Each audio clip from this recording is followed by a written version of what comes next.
नहीं, मुझे बड़ा मैं प्रसन्न महसूस करता हूँ। पार्लियामेंट में मैंने आवाज़ उठाने के बाद में सरकार ने इसको आगे बढ़ाया। एनसीईआरटी कमेटी ने इसको मान्यता दी है और आगे आने वाले दिनों में केंद्र सरकार की ओर से डिक्लेयर होगा। लेकिन गुजरात जैसे राज्य ने इसको ऑलरेडी इम्प्लीमेंट करके बाकी सारे राज्यों को एक मैसेज दिया, ऐसा मैं मानता हूँ। और भगवत गीता अगर हम हमारे बच्चों को नहीं पढ़ाएंगे तो क्या पढ़ाएंगे। मैं मानता हूँ कि भगवत गीता से हम दूर रहे, हमारे बच्चे दूर रहे। इसलिए देश में जो ये क्राइम की संख्या कांग्रेस के जमाने में जो बढ़ी थी, उसके पीछे एक कारण ये भी है। मैं जब गीता जयंती का परसों आयोजन किया तो मुझे एक व्यक्ति ने एक मैसेज, व्हाट्सएप मैसेज भेजा। उसने कहा कि आज हमारे देश में परंपरा ये है कि जेल में जाकर गीता बांटते हैं, मतलब जो जेल में लोग हैं उनको गीता बांटते हैं कि आप गीता पढ़ो। उसने ये मैसेज दिया मुझे कि बचपन में अगर बच्चों को गीता पढ़ा होता तो जेल में कोई जाते नहीं। तो मैं मानता हूँ कि आने वाले दिनों में गीता की पढ़ाई अगर मैक्सिमम लोग करते हैं तो क्राइम रेट हमारे देश में कम होगा। लॉ एंड ऑर्डर के पीछे जो हमको आज जो खर्चा करना पड़ता है वो कम होगा। घर परिवार में खुशहाली बढ़ेगी, ऐसा मैं मानता हूँ। क्योंकि गीता पढ़ने के बाद में आपको कोई गलत काम करने का मन में भी नहीं आएगा। तो एक पूरा मानव जीवन का जो एक पूरा जो एक चरित्र कहो या तो एक व्यवस्था जो आज इन दिनों में बनी है, उससे कुछ अलग हमको आने वाले दिनों में देखने के लिए मिलेगा। इतनी बड़ी ताकत गीता में है।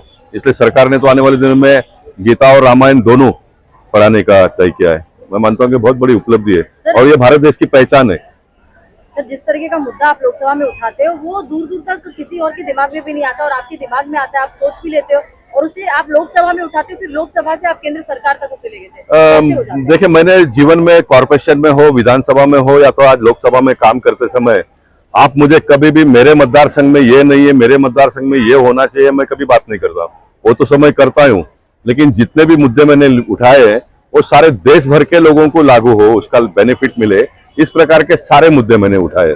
और आने वाले दिनों में भी जितना भी दिन मेरे हाथ में मौका रहेगा, मैं काम पूरे देश के लिए करूंगा। क्योंकि आपको पार्लियामेंट में जब जाने के लिए मिलता है तो आप बड़ा सोचना चाहिए, बड़ा काम करना चाहिए, जिससे पूरे देश भर के लोगों को लाभ हो।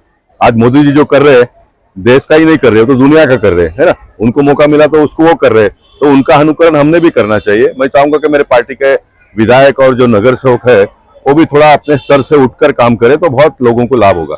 हमने सर्वे किया इस मुद्दा को उठाने के बाद से, सरकार ने जब से स्वीकार किया, सर्वे भी किया है, तब से बच्चे और बच्चे की पेरेंट्स काफी खुश है कि उनके बच्चे को अब सही मार्गदर्शन मिलेगा। तो आप क्या संदेश देना चाहेंगे?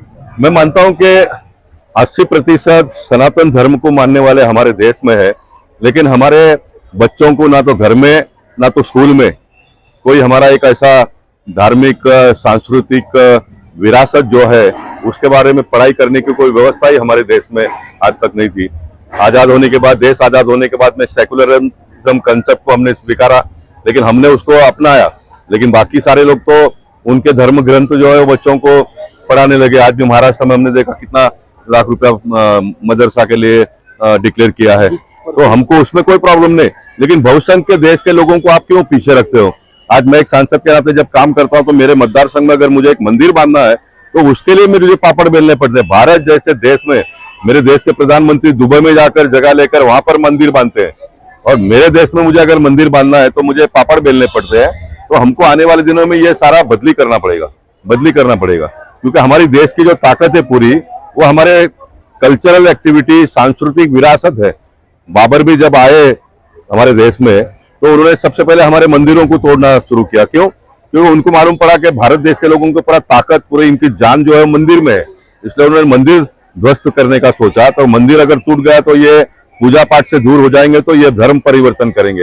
लेकिन हमारे बाप दादा परदादा इतने चुस्त थे जो आज हिंदू है, उन्होंने ना तो तलवार से डरे, वो ना तो अंग्रेजों के बंदूक से डरे, ना तो पैसे के लालच में आए।